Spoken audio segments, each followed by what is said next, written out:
Love is all that I can give to you. Love is more than just a game for two. Two in love can make it. Take my heart and please don't break it. Love was made for me and you. Hey, welcome to WBGR Sports Network and the Tom the Bomb Sports Talk Show. And this is the day that the Lord has made. We will rejoice and be glad in it. If you don't think it's a great day, just try listen one. And we, L-O-V-E, love sports on the Tom the Bomb Show. I'm your host, Tommy Wood, and I got another fantastic show for you today. As usual, we want to start the show off by thanking God for all the new things that He's doing for us in 2024. Remember, our purpose this year is the year of fixed purpose. When we keep our eye on the prize, it allows us to ignore the daily distractions. And what's the distraction? He's just trying to get us off the word and get us off for doing the word, because the thief, because he comes like a thief in the night, and he comes for the word first, and that's what he's after. Hey, we got poll questions today. Hey, our first poll questions is, what's your thought? Is Bronny James an NBA caliber player? Is Bronny James an NBA caliber player? Our second poll question is, what's your thought on the offensive blocking call on UConn at the end of the Iowa game? Man, I've been getting a lot of feedback on this one, and I think without a question, yes, it was a foul, but do you call that foul with under 4 seconds left in the game? Tom the Bomb thinks that's absolutely ridiculous. Another point I want to make out there is, if it was switched the other way around and UConn had made the offensive foul, would they have called that for Iowa? Makes you think about it. Those are poll questions for today. Hey gang, what we watching tonight? You guys know what we're watching tonight. It's the men's national championship game. It's number 1 Purdue versus number 1 UConn. And when we started back with the tournament, I told you guys from the get-go that this particular tournament was going to be chalk. We got a number 1 versus a number 1. And hey, Alabama, congratulations to Alabama. Congratulations to NC State. But I think this is the game that everybody wanted to see. Zach Edney, number 1 Purdue versus UConn, number 1. And we're going to get it tonight at 9:20 p.m. Eastern time. Hey, gang, let's just jump right to it, because we got a big show for you tonight. So let's just get right into it. Hey, listen. Oh man, I just accidentally hung up on my guest. Let me get her back on the phone. Okay. All righty. Don't worry, Tom the Bomb got excited. And Tom the Bomb got excited there. Hey, listen, today's guest is Miss Tina Hutchinson, a former basketball All-American from East St. Louis, Illinois, Lincoln Senior High School. We can go ahead and roll with those pictures too. During Tina's senior year, she was named the National Player of the Year in 1983 by both the USA Today and Parade magazine. As a Lincoln Tigerette, she scored more than 3,000 points in her senior year. She averaged, check this stat line out, Tina averaged 37 points per game, 15 rebounds, and shot 78% from the field. Tina, you gotta be kidding me! How the heck do you shoot 78% from the field?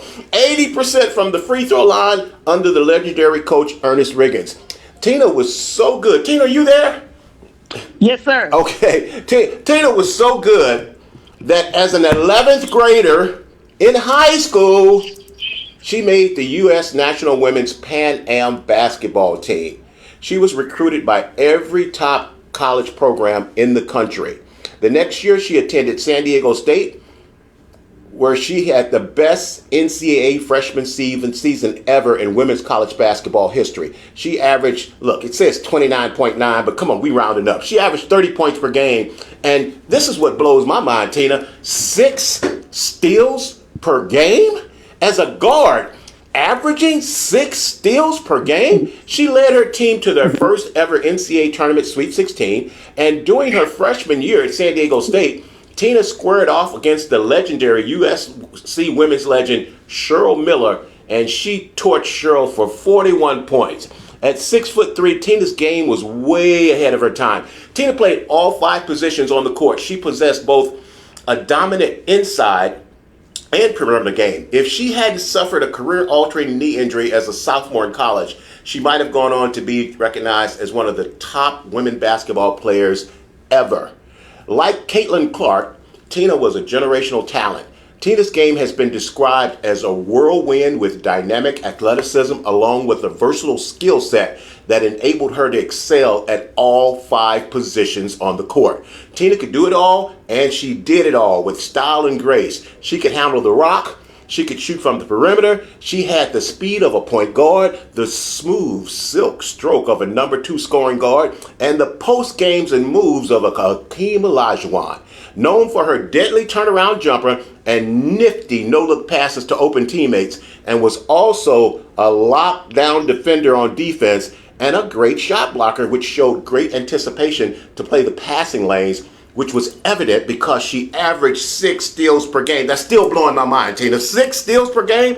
Tina now resides in Birmingham, Alabama. Let's give a Tom the Bomb welcome to Miss Tina Hutchinson. Woohoo! How you doing, Miss Tina? I'm doing wonderful. How about you guys? Fantastic. So thrilled to have you on. You know, I thought my breath was bad over the phone, and that's why you wasn't calling me back.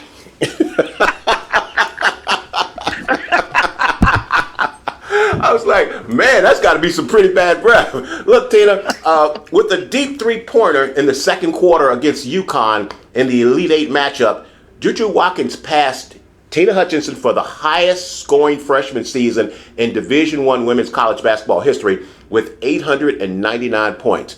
Tina Hutchinson had 898 points for San Diego State during the 1983 and 84 season. Juju averaged 27 points per game, 7 rebounds, 3.3 assists, 2.3 steals, and 1.6 blocks per game. Now, the overall record is still held by Mahmoud Abdul-Rauf. Some people remember him as Chris Jackson. Still holds the overall scoring freshman record for 965 points in the 88-89 season. But, Tina, let me start off by saying this. She broke your record with a deep three-pointer in the second quarter. Now, you guys didn't have the three-point line when you played, and you was a great perimeter shooter. What's your thoughts on that, first of all?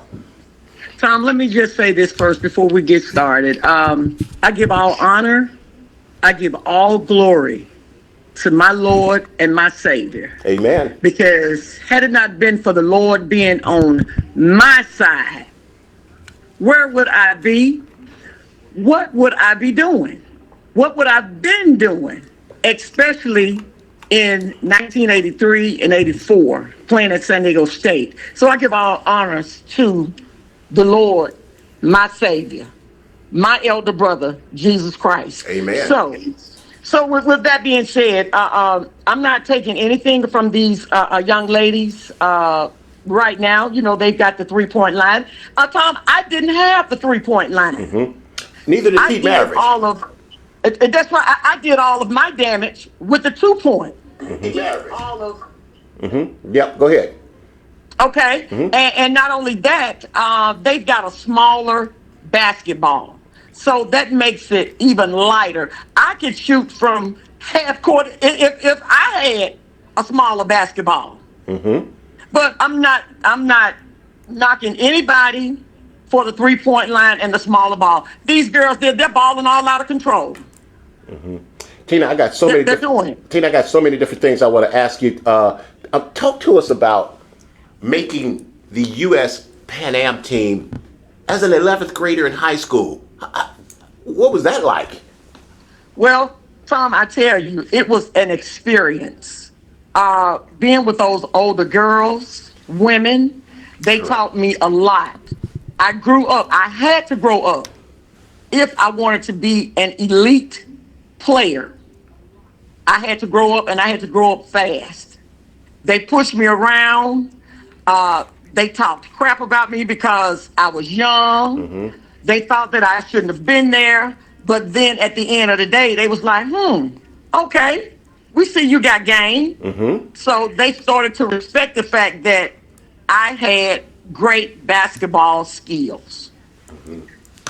Fantastic. So talk to us about playing ball and coming up in East St. Louis. Let me just start off by saying this. You know, Tina, we regularly have a spot on the show, particularly for East St. Louis people, being from East St. Louis myself. And, initially one of the shows I did was the City of Champions, where we kind of featured in one show all of the tremendous talent that comes from East St. Louis.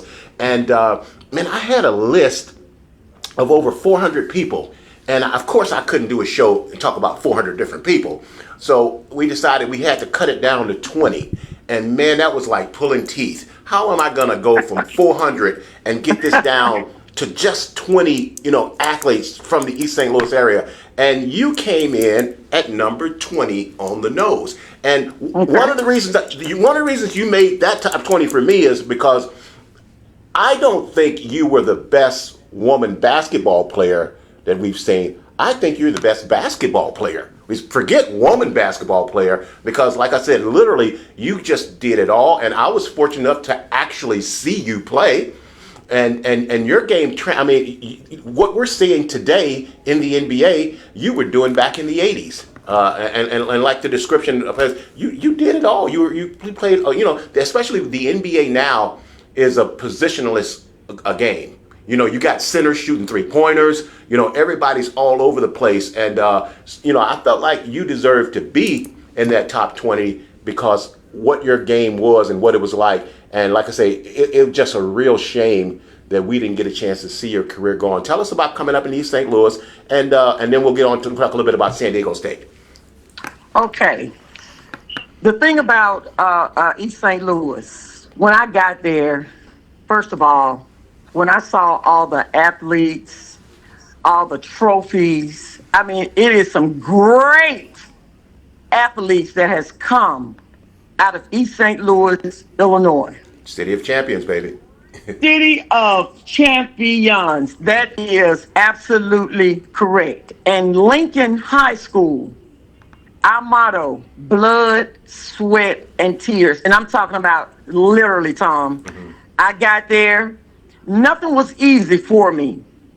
I had to work my butt off. You understand? Mm-hmm.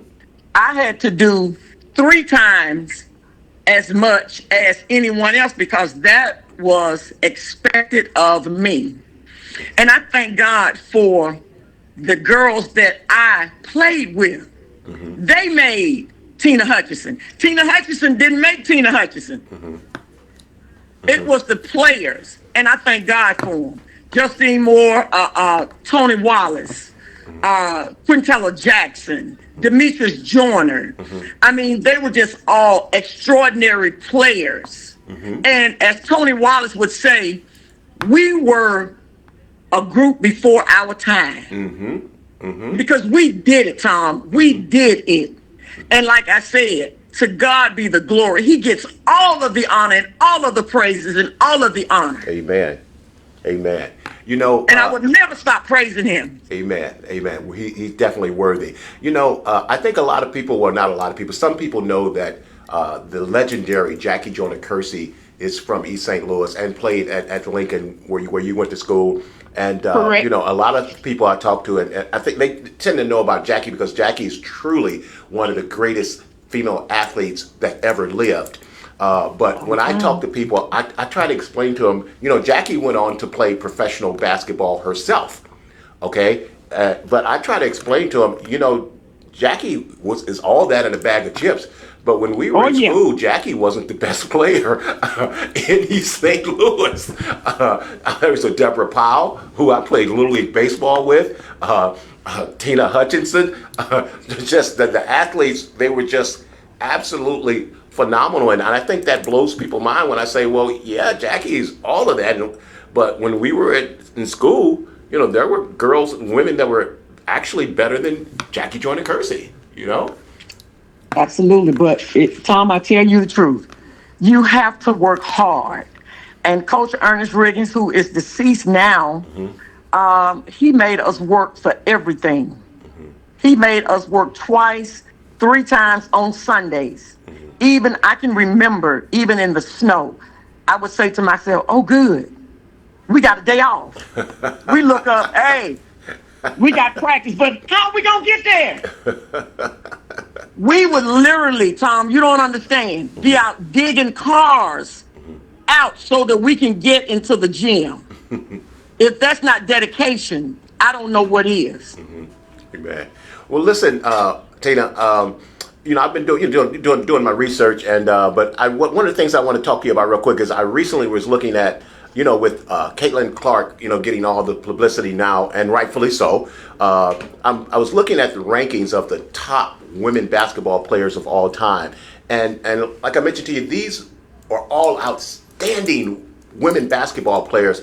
But when I looked at the list of the top 10, it was kind of laughable. And the reason I say it is laughable, it didn't have anything to do with the women that they had on the list, but the list didn't have Cynthia Cooper on it. The list didn't have Cheryl Swoops on it. The list didn't have Teresa Edwards on it. The list didn't have Tina Hutchinson on it. They had Cheryl Miller in at number 4, okay? And like I said, the women that they had in there were all great players, but how do you leave a Cynthia Cooper out, who's like two, 3 times, four WNBA titles, Player of the Year, a Cheryl Swoops. So I'm saying all that because what was your top 10 be like, Tina? Because a lot of these women you actually played with, some you played against, like we talked about earlier. You got to tell us about dropping 41 on Cheryl Miller.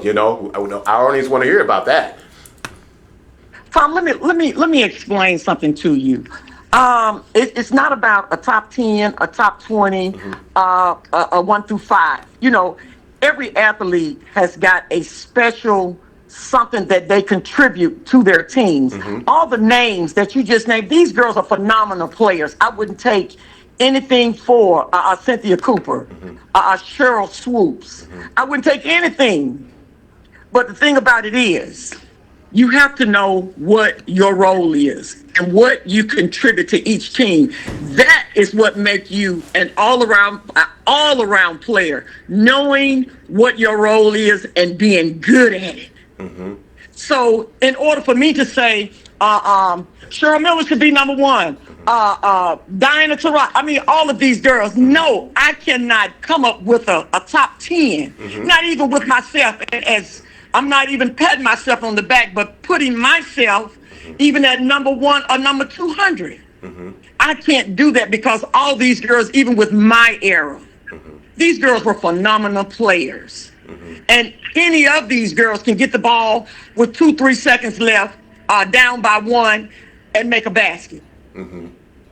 So, we're all great players in our own season.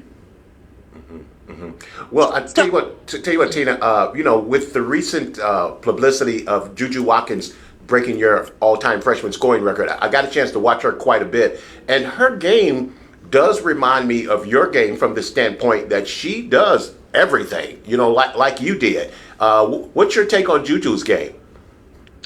Juju is a awesome player. I wouldn't take anything away from Juju, especially with her. With a record that I held for 40 years. 40 years. And she come along out of all the players. That's why I say, Tom, you can't pick 10 players and say, this is my top 10. This is who I would go with. We're talking about a record that held for 40 years, and Juju Watkins come along and break it. So that speaks volume for her and her game. But now, she's still a little green, but she'll get seasoned. She'll get seasoned. Yeah, she'll get that. With her coach. And, yes, sir. With her teammates and things of that nature. But as far as me and my house, Juju, she's young. She's young and inexperienced. You got to know in the hole and know when to fold. And that's something that's not taught. You got to know this inside and out, Tom. You understand what I'm saying? I understand what you're saying. You got to know when to pass the ball because there was a couple of times that she was down low. And she passed the ball. She kicked the ball out. I think that she should have taken the chance. She was just as close to the basket as her teammate. You got to know these things, and these things can't be taught. You have to know these things. So she should have put it up and got an and one. Or at least got a foul. Yeah, and all that'll come with experience. And I was just going to say that, Tom, that will come. It's little things that spoil the soup. It's little things. So she will grow into be a great player. There's no doubt, Tom, in my mind. She will grow into being the player that she know that she is capable of being, because everybody was watching. Well, Tina, I got so many questions I want to ask, so I'm going to try to move on. Okay, I'm trying to compose myself because I want to try to get all these questions to you. Okay, so let me explain this to me, and this may be a little tough, but you know we're gonna keep it real. We keep it real here on the Tom the Bomb Show. How do you make the Pan Am team as a 11th grader in high school, but not end up on the 1984 U.S.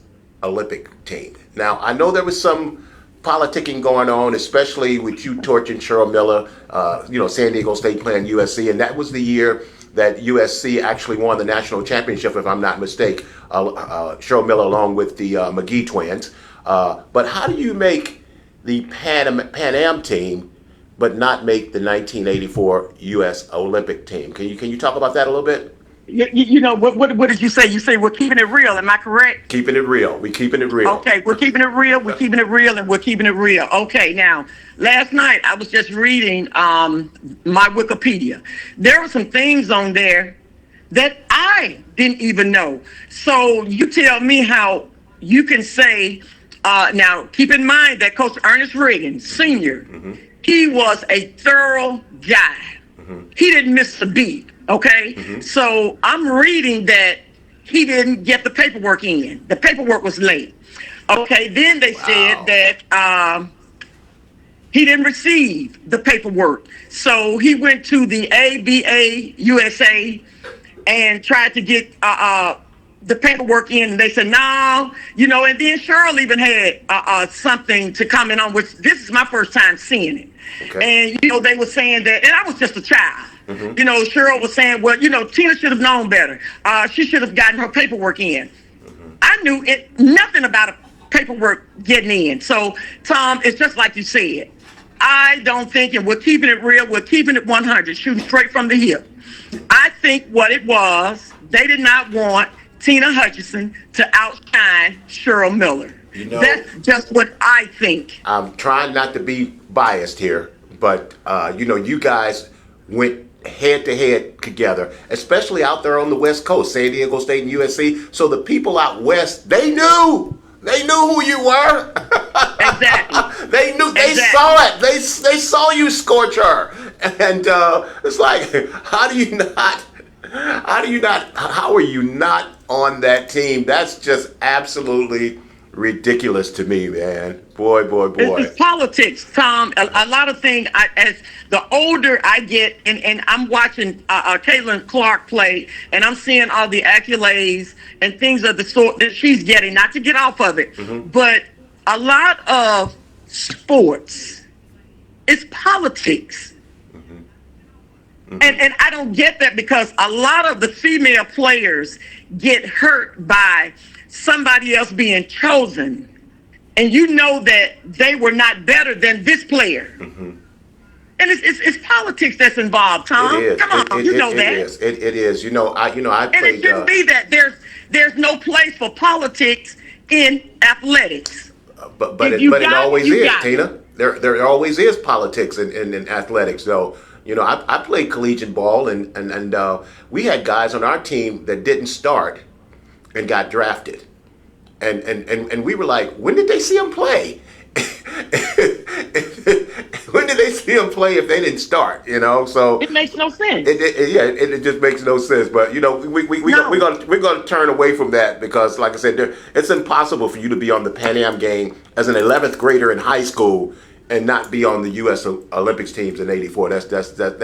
That's kind of sits raw in my chest. Okay, I'm sorry. Well, it blowed me away too, Tom. Believe me, and it took a little bit out of me, but then I had to recoup and get myself together. Amen.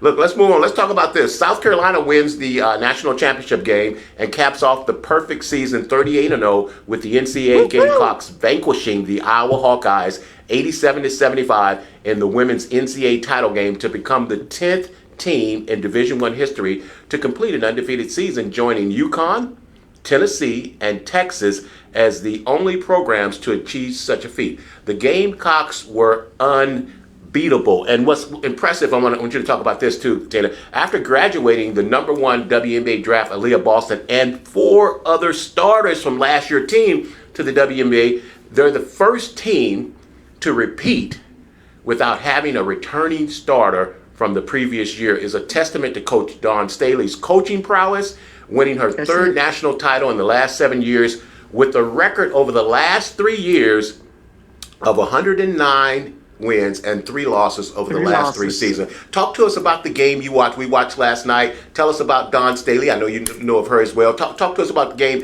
What did you see last night? Okay, let me just go back to last year. Okay. Last year, she was robbed of that game, okay, with Iowa. So I feel this year, when she made it to the final game with Iowa, it was more of a revenge game. I watched her demeanor, Dawn Stanley. I watched her demeanor. I watched how those girls just took it upon themselves and just say, hey, we're going to win this one for Coach, because what happened last year. So Dawn Stanley, she's an excellent coach. Wouldn't take anything from her, wouldn't take anything for her. And she had those girls ready. Now, Tom, it was a little shaky the first quarter. It was a little shaky because I 20-8, and I'm saying, Dawn, okay, wait a minute. This is not the game plan. But when they woke up and they got themselves together, it was no stopping, especially the young freshman, Pow Pow. Pow, pow, pow, pow. Yeah. Oh, my God. She shot threes, Tom, just like it wasn't tomorrow, because it wasn't. And that Tessa Johnson as well, you know. Oh, yes. She took it to them. It was just these girls played with a lot of heart, and they composed themselves. Even when things looked like they were going south, that the refs were not making the calls that they should have. Things were going against them. They still maintained composure. And that's what I loved about South Carolina. Yeah, you know, I turned into Dick Vitale while I was watching it in the first quarter. I was like, "You better get a TO, baby!" but you better get a TO. But what impressed me was Dawn's how she just stayed cool and calm and like let's weather this storm. You know, because I felt like Iowa had to come out and throw a big blow first. And man, that Caitlin Clark, she came out like she was going to score 50 in the first quarter, didn't she? I thought she was. She had 18. She had 18. Yeah. But, you know, I think what went on in Dawn's mind is they warned her. They gave her a warning that they were going to give her a technical. And that's what she kind of pulled back after that. And that will make you. She didn't want to hurt the team, nor did she want the girls to see her getting that technical foul. Even though I think it had to been me, I would have had to get one, Tom. You know, just to let them know, hey, don't stop my girls. My girls worked hard to get here. They earned every spot that they got. Yeah. Well, you know, I watched the game and I noticed like one of the, you know, coaching matters. It really does matter in sports. Of course. And one of the things that I noticed when LSU played Iowa, I noticed how first of all, they had a girl that was too small on Caitlin Clark. Secondly, they didn't fight over the screens. They kept going behind the screens. You go behind the screen on a Caitlin Clark or Steph Curry, what do they say? Hand down, man down, you know? That's it. But I watched, number one, they switched a better defensive player. They had depth. So they could run a couple of people, and all of them fought over the screens instead of under the screens. And once they switched Johnson to Caitlin Clark, Caitlin was shot 5 for 20 after they made the defensive switch. Let me say this. Being a pure shooter as myself, when you got a hand in your face, and that young lady had a hand, she had a plan in her mind how she was going to defend, and she wasn't afraid to utilize her tools, which was her hand. She kept, if you notice, she kept a hand in Caitlin Clark's face. And to me, that was the difference. That's why she couldn't see and couldn't get those shots that she would normally make. She hit 18 in the first. We knew that. She came out gunning. But this young lady put that hand in her face, kind of disturbed her vision, where she couldn't see, where she couldn't get to the spot where she wanted to shoot. And that's what threw her off. When you put defense, nobody else defended Caitlin Clark like this young lady did last night. And I think, my personal opinion, it's just my opinion, that was the difference maker in the game. Well, let me kind of change the subject just a little bit. I thought UConn did a really good job of defending Caitlin Clark. And just real quick, what was your thought on that offensive moving screen with under 4 seconds left? What's your thought on that call? Because I think it was a foul, but do you make that call at that point in the game? Tom, look. They called the game loose. They did not call a tight game. Okay? So for that ref to make that call at that particular time, I think that was a crappy call that he made. Let these girls play. Right. Okay? Right. And that did not happen. But you let them play the whole game. But then I don't think that it was a foul that was worthy of being called. It wasn't. Because if you remember right before that, Caitlin came down and pushed off on a should have been an offensive foul. She scored the play right before that. But, you know, it's all about politicking and money. Let me just get this point out here to you, Tina. Last year, the women's championship game had 12.3 million viewers. Last night, they had 15.3 million viewers, which is more viewers than the NBA Finals. Than the men. So I think the NCAA, you know, I think they had to have Caitlin Clark in that championship game. Now, they didn't necessarily have to win it, but she had to be in that championship game. And one of the things that I saw, once South Carolina kind of really put the hammer down, then I thought the officials started calling a more fair game once they realized that South Carolina was, starting to put it on them, you know. Then they stopped calling the crazy stuff, because if you look at if you look at a basketball game, if one team shoots 50% more free throws than the other team, come on, there's something just not right about that, you know. It's not right. Right. If I shoot 20 free throws and you shoot 5 or 10, that's just not something right about that big of a discrepancy. It's lopsided. Right. And you know, Tom, in order for you to see that, and we're two totally different people. A lot of people that I talk to, they said the exact same thing. Once they saw that they were not going to win, that Iowa was not going to win, the calls started going in favor of South Carolina because they had the momentum. Okay?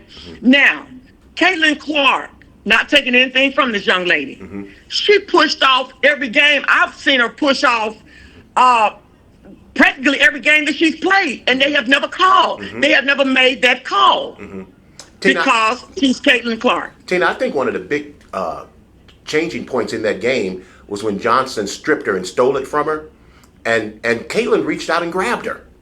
And they didn't call that. And she knew she grabbed him, because you know how a player would throw their hands up like, I didn't do anything. But she reached out and grabbed her, and they didn't call it. She pulled her hand, but they could have called a foul right then and there. Let's talk about Caitlin Clark. Ended her career with the most points in Division I history with 3,951 points.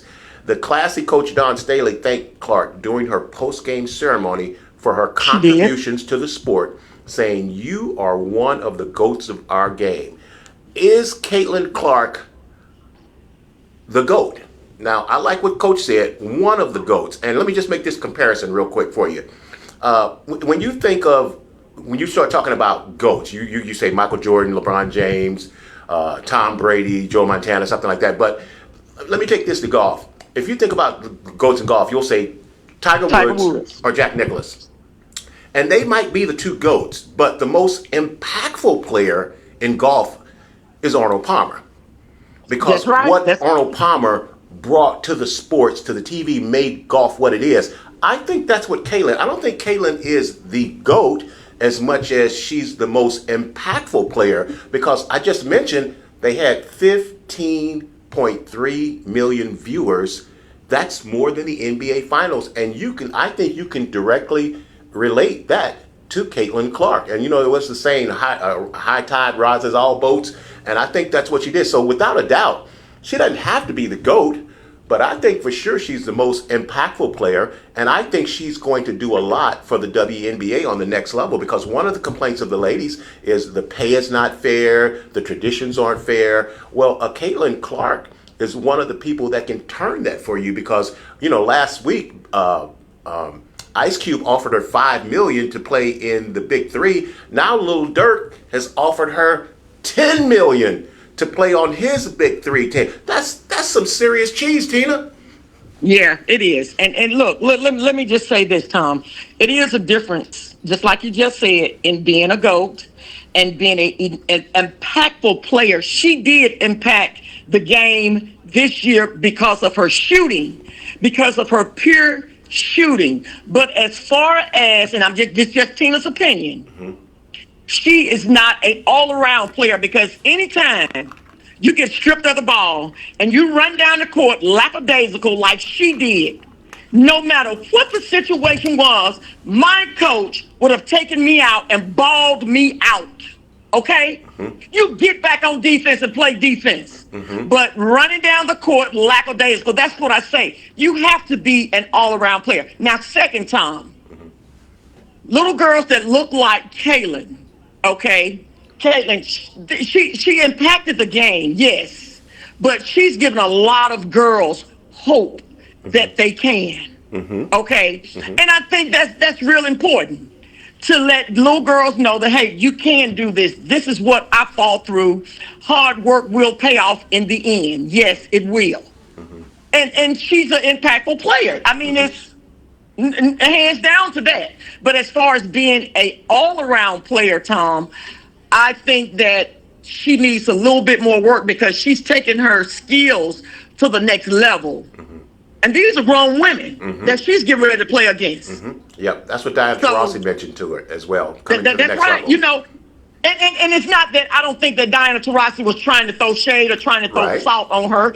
I think if she would listen, that she was trying to tell her, look, you're going to have to step it up. You're going to have to bring more to the table than just threes.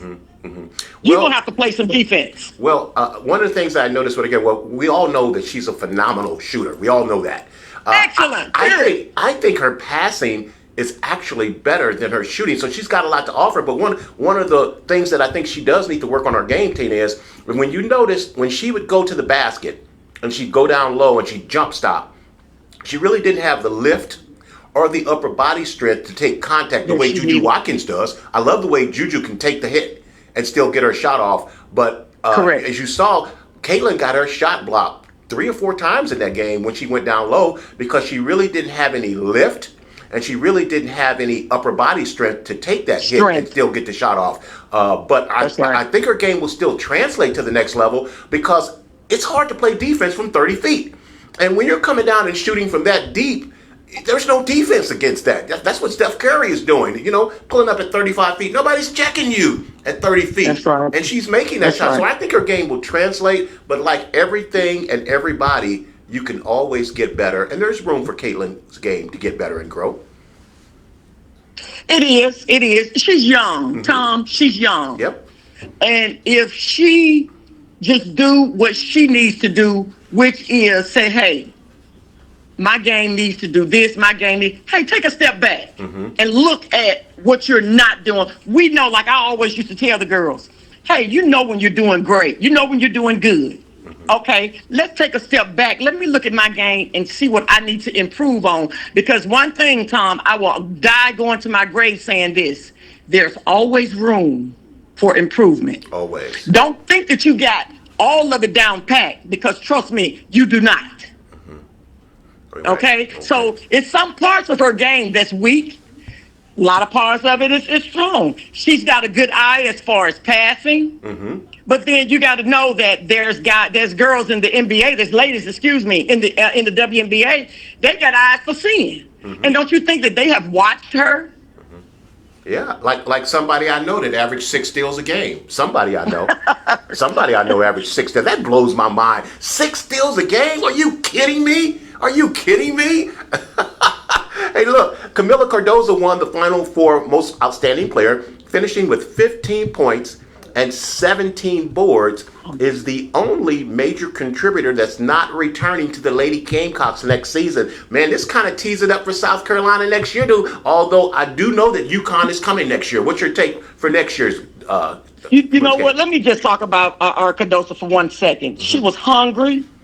She wanted it. And I could see the look on her face, how she was fighting. She was the biggest thing out there. Okay, I get it. Okay. But she fought. She ran the court as best she could. She played with a lot of heart, a lot of depth. She wanted to win. Like I said, when I started this podcast off, they wanted to do it for Dawn Staley. They wanted to do it for her. And she proved that. She's an excellent player. I would pick her on my team. I would work with her with a couple of things, but I would pick her on my team. Absolutely, absolutely. Yes. Tina, you got some things you want to get off your chest? I want to give you time to just, if some anything in particular that you want to talk about that we may not have covered so far yet? Yeah, Tom, let me just say this. I was sitting home watching all these games, and, you know, I would see my name flash across for maybe 2-3 seconds. Tina Hutchinson, blah, blah, then it would go away. Okay, now this is just my take on it. When Juju broke my record, Tom, I think that I should have been sitting there. I think that they should have stopped the game, and I should have gone out and congratulated Juju for breaking a 40-year record. Just like Lynette I don't Woodard. know. I don't know if it was the NC2A. I don't know if it was the NC2A.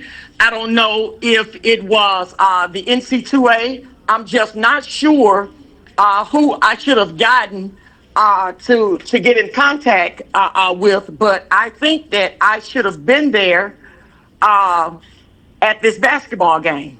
Why no one contacted me, Tom? I'm sure. I don't know why. Well, but Tina, we're trying to get to the bottom of this. Well, Tina, to your point, when Caitlin Clark broke Lynette Woodard's record at KU, they had Lynette Woodard at the game, and she spoke on TV and congratulated Caitlin exactly what you're saying, the exact same thing. So I think you're correct on that. So I don't know, Tom, I don't know who dropped the ball on that, but someone dropped the ball on that. And then, you know, I would be willing to, now this is what I think that they should do. By Juju Watkins shooting the 3 and breaking the record, they should have me shooting a 2-pointer and have her shooting a 3. Yeah. That would be something that I would be interested in. Well, Tina, maybe you didn't get your paperwork in time.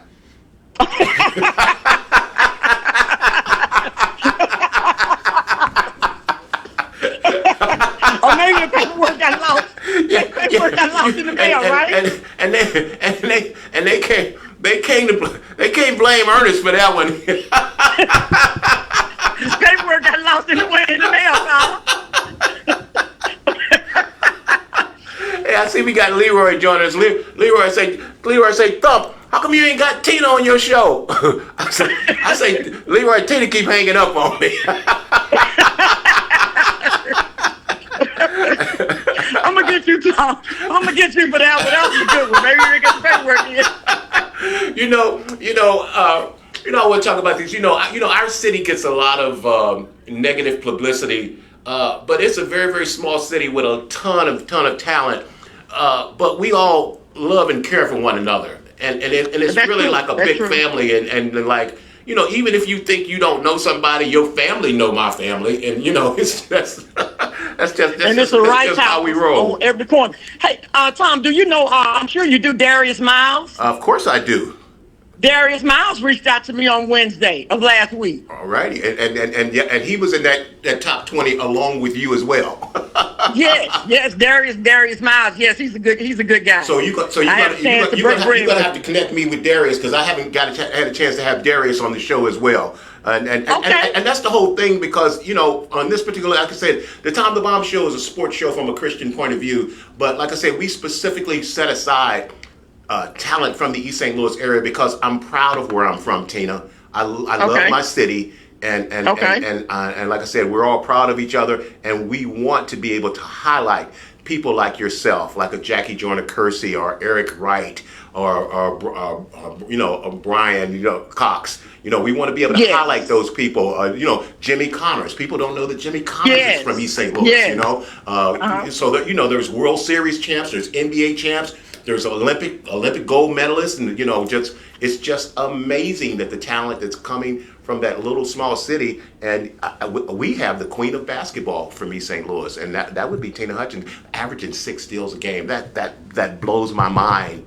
That I got the blows my paperwork in on mind. that one. Then I got the paperwork in on that one. Then I got the memo on that one. You Then got the Tom. paperwork in on that one.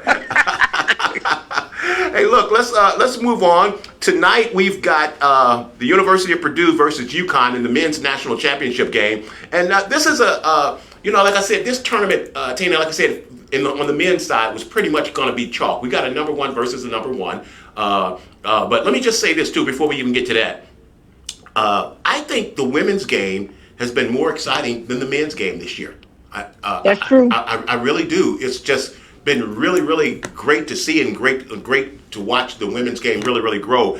But Purdue is being from the area that we're from, we're naturally Big Ten fans, rooting for the University of Illinois and teams like that. Correct. But Purdue is a very interesting story because if you remember a few years back, the University of Virginia, I live in the DMV now, so the Okay. University of Virginia was a number one seed, and they lost to the UMB, University of Maryland, Baltimore, in the first They round. sure did. And it was the first time in the history of the tournament that a number 16 seed had lost to a number one seed.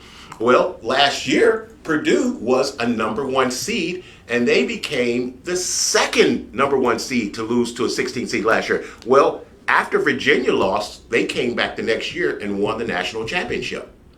And Correct. now Purdue is in the exact same position. After losing last year to a number 16 seed, they find themselves tonight in the national championship game and able to do what only the University of Virginia has done. Now, UConn is the big bad beast, man. People keep telling me, Tina, that UConn can make the NBA play-in game. Tom, come on now. You know with the big center. Come on now. With the big center that they have. This guy's 7 foot tall. Zach Edney. I think he's gonna dominate tonight. That's just my honest opinion. I don't think that Purdue's gonna have an answer for him because now I was rooting for, the University of Alabama. Mm-hmm. Okay, if our threes had been on, if we would have had if. Mm-hmm. We could have dealt with UConn a little bit better. But I really honestly think that I don't think they're going to have an answer. Okay. But they're going to be playing with the vengeance. They're definitely going to be playing with the vengeance tonight. Okay, Tina, I'm confused because both of them got 7-footers. Are you saying, are you liking UConn tonight or are you liking Purdue I'm tonight? liking UConn tonight. You liking UConn tonight? I'm liking UConn tonight. Okay, well, that's I think. Go ahead. I think that UConn 7 foot. Yeah, I know that both of them got 7 foot, but I think that UConn 7 footer. I think that he's just much better. Mm-hmm. I think he's all around, but we'll see now. Klingon 7 footer is to his 7 name. footer. What's his name? Klingon. Yes. Yeah. Well, That's his name. Purdue's got the two-time National Basketball Player of the Year in Zach Edney at 7'4", and a lot of people keep talking about they don't think his game is going to translate to the NBA. Leave the kid alone. He's a fantastic college player right now, and I think his low post game is better than any big man's in the country. Which is why he's won the national champion. The Player of the Year for the last 2 years in a row. And I think for me, this is the game that everybody wanted to see because Purdue and UConn, they've been going back and forth between being number one all year long. So I do believe that these are the two best teams in the country. So I think this is the game that everybody wants to say. I'll be rooting for Purdue, but like you, I think UConn is the pick. Just like South Carolina on the women's side was the easy pick, UConn is the easy pick on the men's side. I mean, all the experts and everybody's picking UConn. And I think UConn will win too, but I will be rooting for Purdue. I think Purdue's going to have to knock down threes.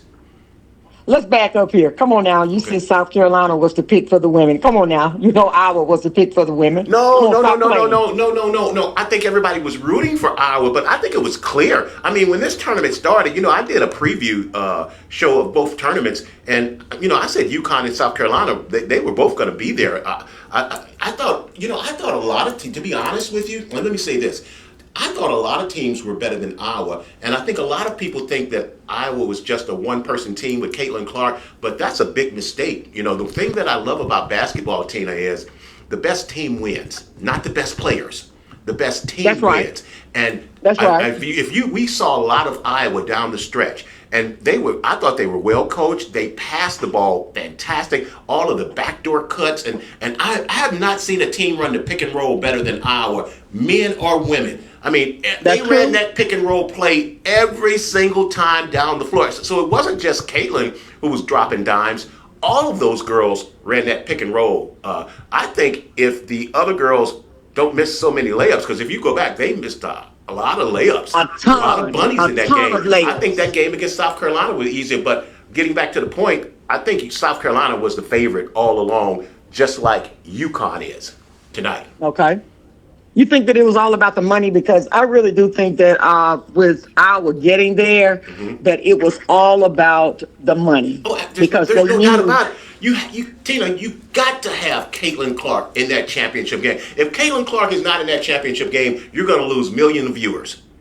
And that's true. And that's what the WNBA, I don't, like you said, I don't think Diana Taurasi is throwing any shade at Caitlin Clark, but she's letting her know you can really start playing with women, and it ain't going to be the same. But I would think it would be a big mistake for the WNBA and the WNBA players not to welcome her with open arms, because what she's going to bring to their league is what their league needs.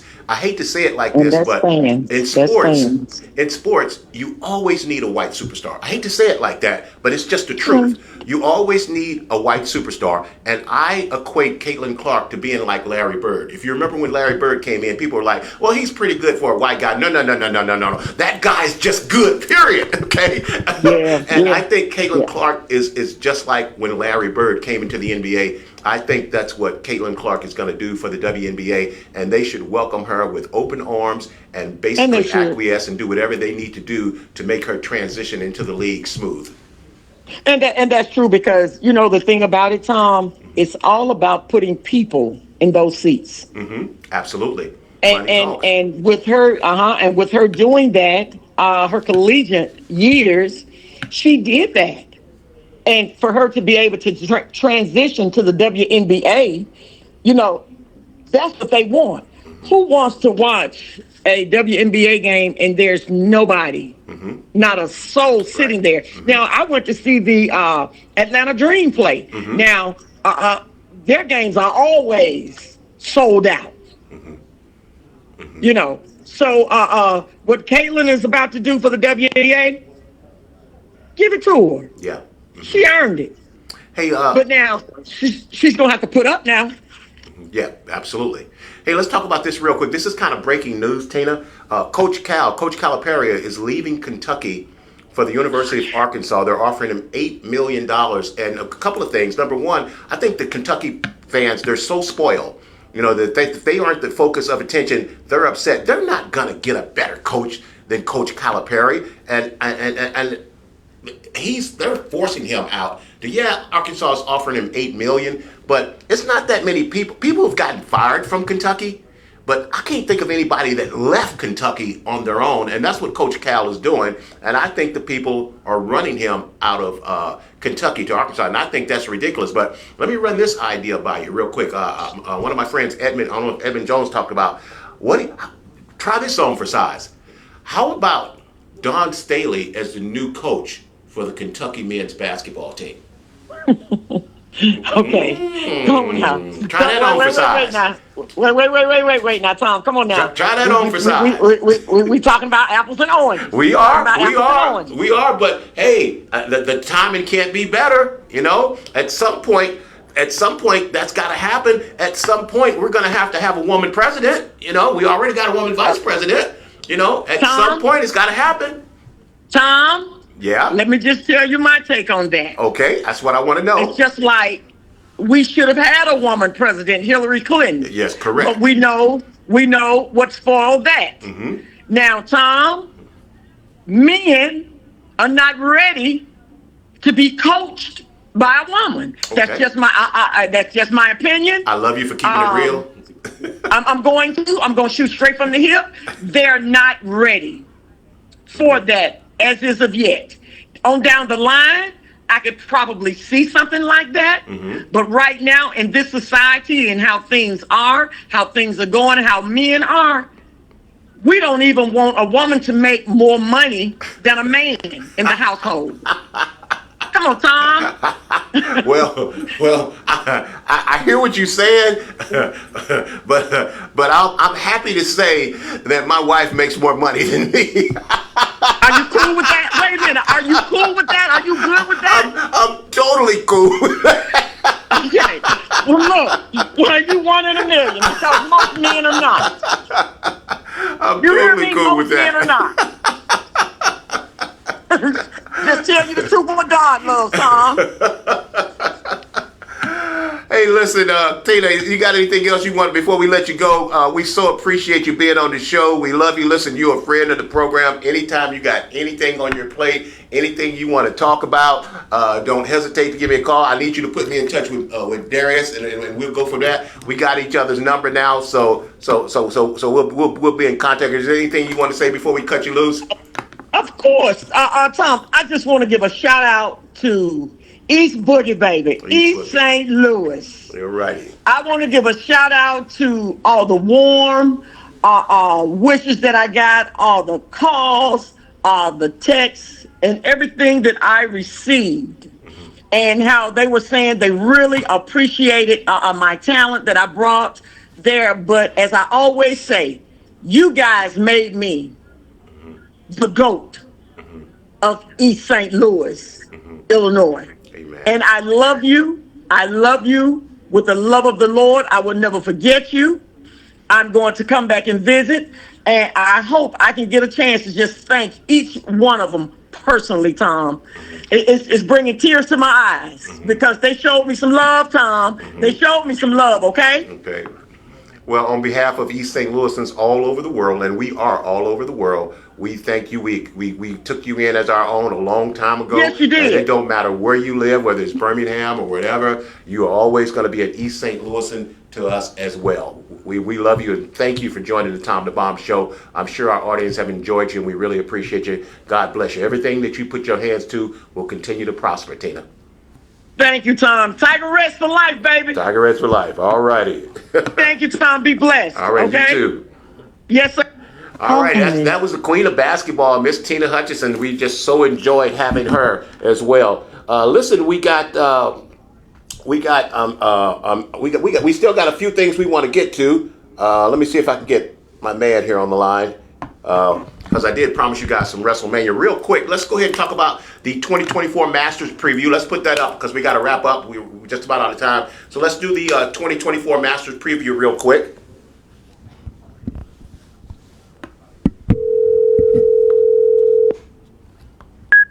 Hey. Give me a second. Hey, this is a great time of the year. Starting on Thursday, we've got the 2024 Masters. And yes, Tiger Woods will be playing in this year's Masters tournament.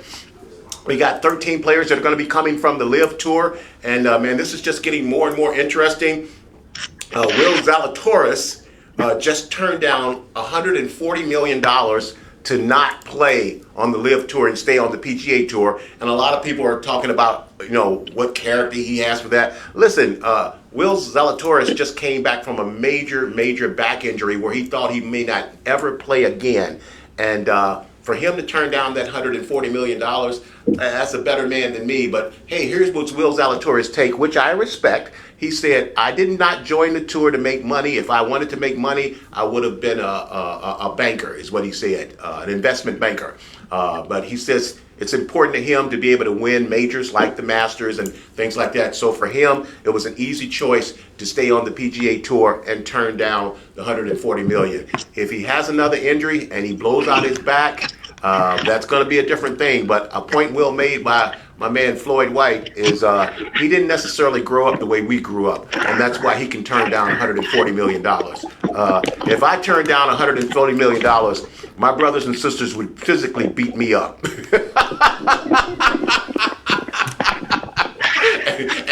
and that's just the truth. And like Forrest Gump, that's all I'm gonna say about that.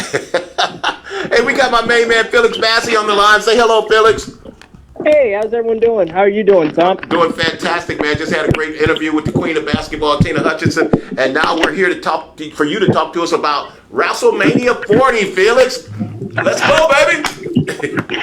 I have to say, I've been watching WrestleMania since I was a kid, and I have to say about this year's WrestleMania, it was just unpredictable from start to finish. Like, every single match, sometimes you just have a feeling, right, as a wrestling fan. This is something only wrestling fans can get because it's the unique dynamic of the sport that you can't really find in other sports. You know, every time I'm on the show, I'm always comparing sports. I'm always juxtaposing football to hockey. We're talking about basketball next second we're talking softball, and I'm confusing everybody. Well, that's because you're multi-talented and you can walk and chew gum at the same time.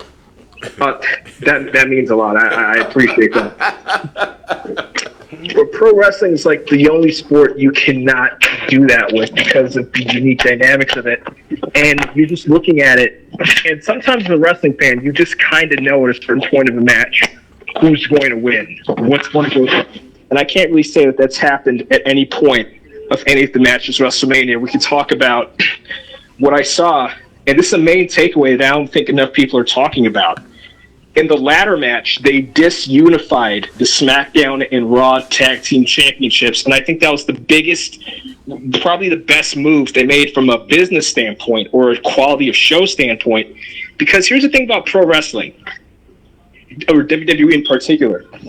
When you unify a championship, when WWE does that, the unified champion or champions contest for both belts at the same time. If you challenge for it, you have to challenge for both belts at the same time. So usually one belt has a certain pool of competitors. The other belt has a different pool.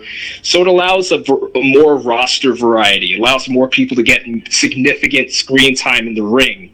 Mm-hmm. But if you have a unified title, it kind of messes up the dynamics because you're shortening the pool. You can't have a big pool going after one title or set of belts. Mm-hmm. So by splitting it up, you kind of did a service. And I think what WWE wants to do in the future, I think they need to take a page out of the book of Ring of Honor or AEW, TNA even.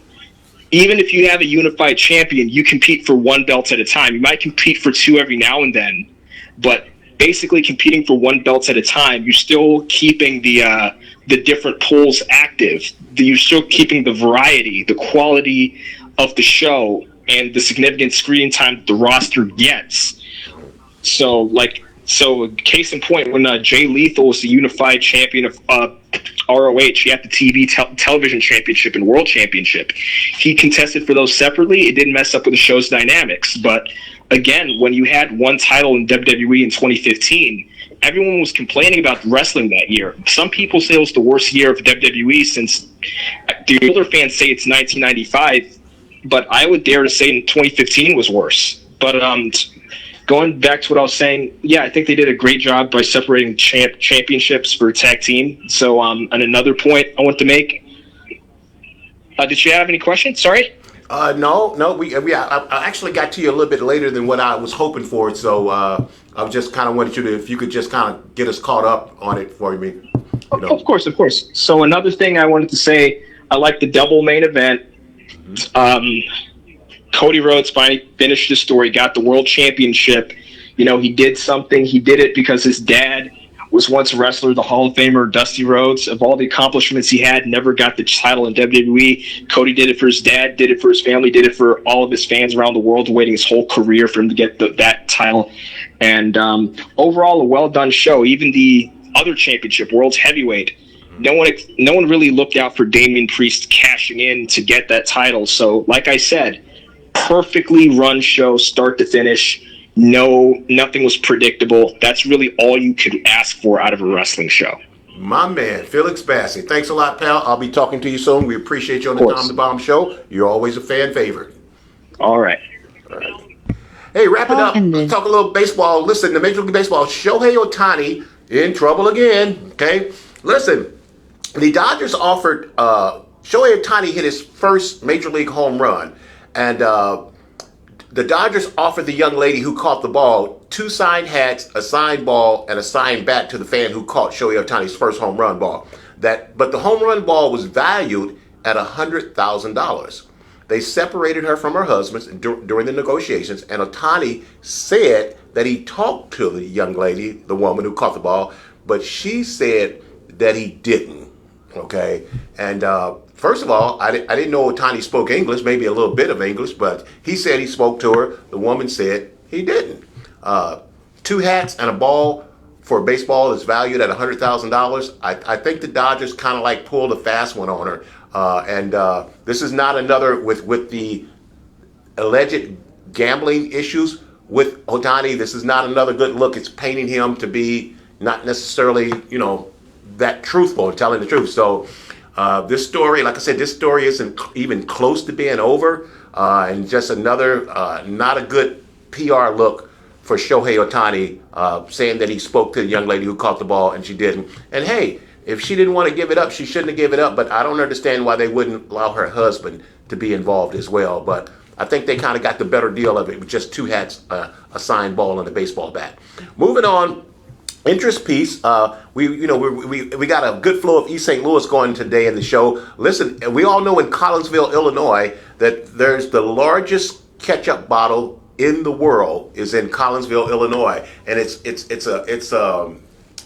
a sight to see. When we bring people to the area and they haven't been, and you see the big ketchup bottle in the road, you go, "Wow, that's a big ketchup bottle!" Where they're actually removing the ketchup bottle, so the largest ketchup bottle is now gone. It's no longer in Collinsville, Illinois, and that was a picture of it, and that's the ketchup bottle leaving. I guess that's for the Green Giants hamburger that he's gonna take and put some ketchup on it, what have you. But it's leaving Collinsville, Illinois. For people in the East St. Louis area, they know that scene, they know that route. It's kind of like the St. Louis Arch. You see it, it's something that you see all the time. You look up and you see it, especially in Collinsville, Illinois.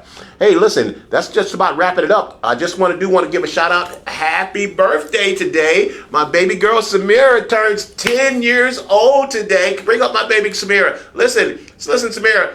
Uncle Tom the Bomb, as soon as the show is over, baby, he's coming over to bring you your birthday gifts and to kiss you and tell you happy birthday. Listen, these are the only 2 people on the face of the earth that love Tom the Bomb more than Dr. Lauren. Everybody likes Dr. Lauren more than Tom the Bomb. But these 2 right here, these are my girls.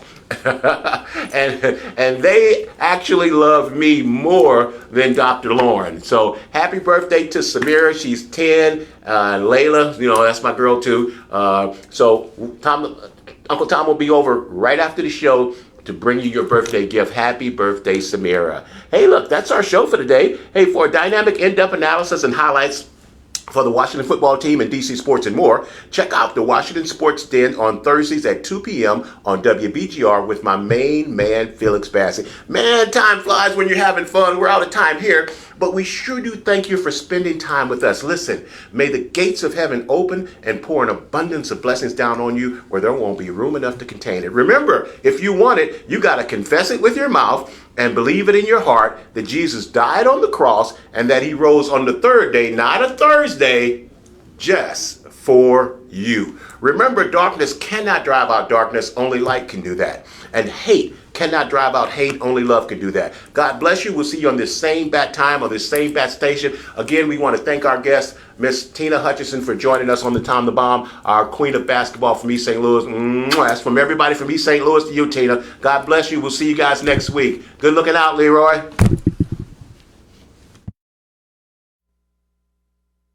About to blow up.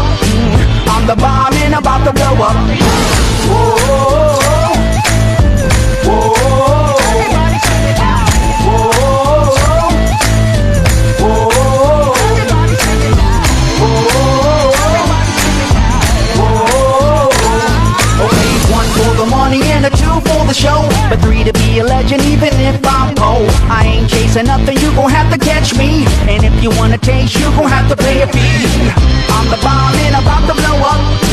I'm I'm the bomb and about to blow up. Sports is what we do. It's the fast track at peak speed, moving across the ice, blockers, hitters, B-team, beatdowns, and knockouts, doubleheaders, playoffs, touchdowns, smackdowns, on the mat or on the track. The spirit of a champion. The triple-double. Make that double front flip. This is what we do.